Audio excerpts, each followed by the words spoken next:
So I wanted to do a video now all about the prospects of swarm warfare, since this is something that we're on the cusp of potentially seeing enacted on the battlefields around the world. There's some idea that we can use swarms of drones tactically on the battlefield and to encroach upon and maintain territory. Now, this was an idea that I began using in my novel Behemoth, which is set 10 years in the future from now, in 2036. And about half the country of England has been taken over by a group called the Loyalists, led by the King, who's taken on personal rule, and his psychiatrist, who has taken the town Middlesbrough as his personal fief. And above this territory is a huge swarm of 3D printed drones that can be printed as fast as they can be shot down. And it is for this reason that the Federalists, the other side, cannot encroach upon their territory, and they have to use missiles constantly to shoot down as many of them as they can to make any territorial gains whatsoever and to prevent them advancing into their territory.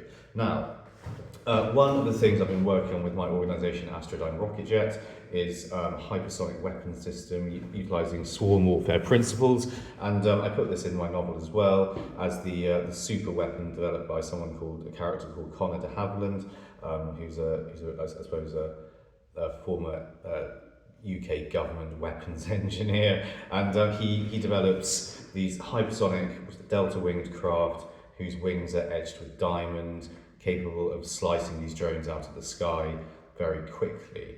They are propelled by rocket engines and capable of reaching speeds of up to Mach 5. They needn't be flying at Mach 5 for their entire trajectory, since Mach 5 is a ridiculous speed. That's about 3 or 4 times the speed of a rifle bullet. But nonetheless, flying Mach 1 or Mach 1.5 or something like that, they would have enormous destructive potential. And the use of edged weaponry in aerial combat is a pretty novel concept. It's a concept that isn't being explored really by any other company or engineering group or government, as far as I'm aware.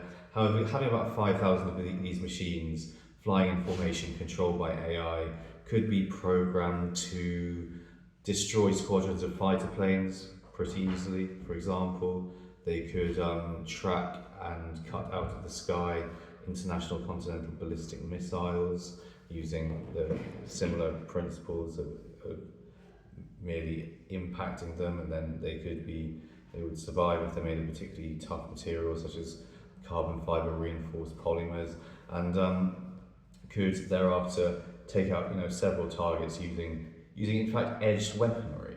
So I think that this is the sort of thing that, as a concept, has enormous destructive potential, for one thing, which could be used obviously for evil. It could be programmed to destroy cities, for example. It could slice through all the girders in New York City, all the skyscrapers, all their girders. It could slice through them and cause enormous destruction. It could destroy a city like that within minutes, potentially, with 5,000 of such craft. And it could only be disabled really with nuclear weapons, since the hypersonics. The other drones, the drones used by the Loyalists in Behemoth, those aren't hypersonic. Those are more like traditional drones. They're quite agile drones, but they don't have hypersonic capabilities. We don't really go much faster. Well, we don't go above hypersonic speeds yet with our technology. We don't go, for instance, to much more than Mach 10 or Mach 11 with our current technology. Mach 12 at a push. And things like the space shuttle, sort of re-entering the atmosphere, that goes at Mach 23 or so.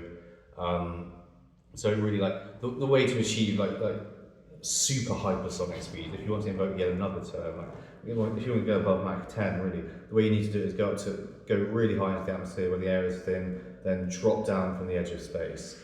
And that's what these hypersonic drones would be doing.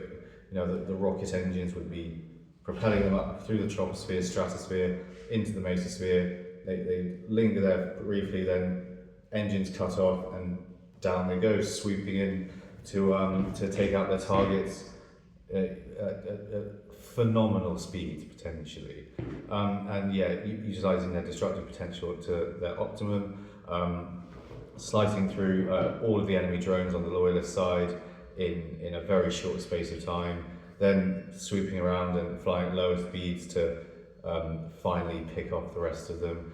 In the novel, they're also equipped with cannons, so they can employ those as well to pick off drones and fighter planes, and it constitutes. It's the way that the novel resolves itself in the end. They utilise this super weapon, and it overwhelms the loyalists, and they end up becoming completely exposed, and the Federalists are capable of moving into London and the southeast and east of England, and destroying the evil regime of the king and the loyalists.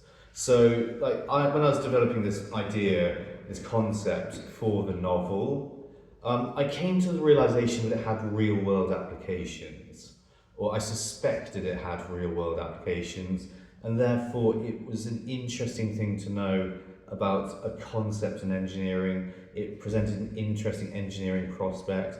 I'd also been working on things like this space elevator concept in my spare time also, so I became interested in this.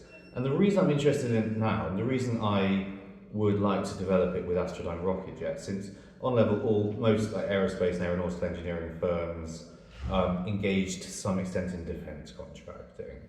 So I would also be engineering weapons as well, to some extent, or things that can be used within a defence context.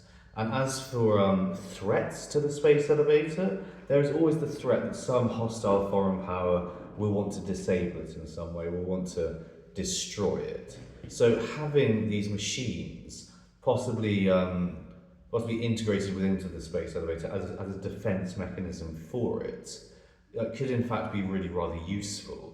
If, for instance, some foreign power wants to try and disable it with a nuclear weapon, then it could be very useful to have a host of these machines sort of stuck to the side of, or linked to the side of the elevator, so they can swoop off, activate their rocket engines, fly very quickly towards the incoming ICBM, disable it before it gets anywhere close, etc., etc., as a means of defending the space elevator. Because if we get it built at all, it won't be the sort of thing we can build every day, because it will be phenomenally expensive to build.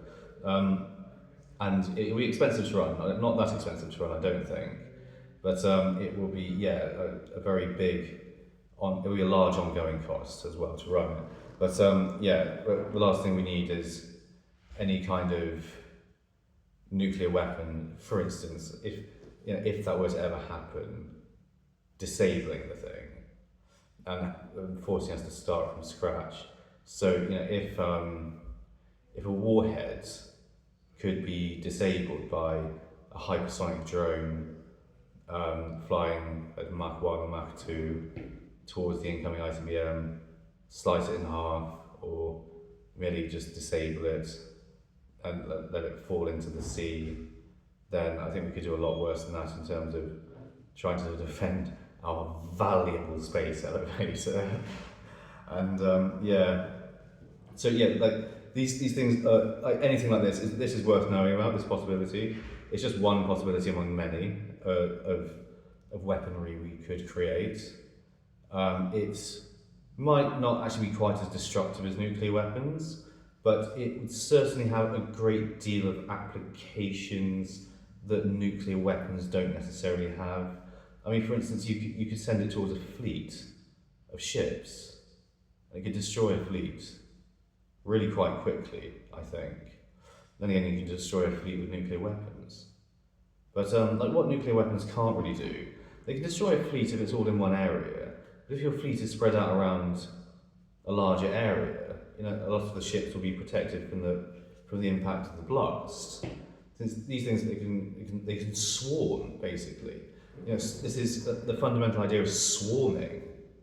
So it has that added layer of adaptability and versatility, if you see what I mean. But I won't go on about this too much. I think it's a really interesting concept, something I've actually developed since the last time I got sanctioned. I wrote diagrams of this on the walls of my my little room in the last mental hospital I was in, sort of depicting these craft, and yeah, a huge swarm of flying knives, more or less. Rather a dangerous invention, but one that used properly and used conscientiously and for the good of humanity could in fact be a great benefit to our defence capabilities, and something certainly worth knowing about, I think. So thanks for watching everyone, I love you lots, bye.